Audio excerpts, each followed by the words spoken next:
ഉള്ളത്. ഫിഞ്ചാൽ ചുഴലിക്കാറ്റിനിടെ ചെന്നൈ വിമാനത്താവളത്തിൽ ഇറക്കാൻ ശ്രമിച്ച വിമാനം വൻ അപകടത്തിൽ നിന്ന് തലനാരിഴയ്ക്ക് രക്ഷപ്പെട്ടു. ഇന്നലെ ഉച്ചയ്ക്ക് ആയിരുന്നു ഇൻഡിഗോ എയർലൈൻസിന്റെ A320 നിയോ വിമാനം ചെന്നൈ വിമാനത്താവളത്തിൽ ലാൻഡിങ്ങിന് ശ്രമിച്ചത്. ലാൻഡ് ചെയ്യാനുള്ള ശ്രമത്തിനിടെ വിമാനം ഇടത്തേക്ക് ചെരിഞ്ഞു. ഇതേ തുടർന്ന് വിമാനം വീണ്ടും പറന്ന് ഉയർന്നു. പൈലറ്റിന്റെ സമയോചിതമായ ഇടപെടലിനെ തുടർന്നാണ് വൻ ദുരന്തം ഒഴിവായത്.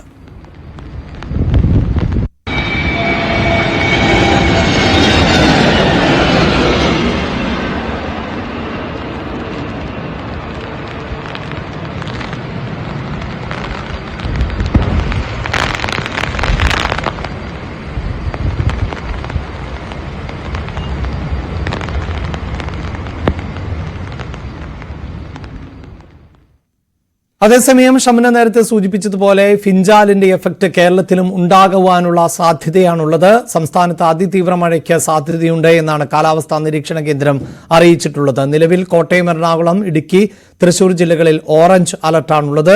തിരുവനന്തപുരം, കൊല്ലം ഒഴികെ 8 ജില്ലകളിൽ യെല്ലോ അലർട്ടും പ്രഖ്യാപിച്ചിട്ടുണ്ട്. വടക്കൻ കേരളത്തിൽ നാളെ അതിതീവ്ര മഴ മുന്നറിയിപ്പുണ്ട്. മലപ്പുറം, കോഴിക്കോട്, വയനാട്, കണ്ണൂർ ജില്ലകളിൽ ആണ് നാളെ റെഡ് അലർട്ട്. വരും ദിവസങ്ങളിൽ മഴ ശക്തമാകുമെന്നും കാലാവസ്ഥാ കേന്ദ്രം അറിയിച്ചിട്ടുണ്ട്.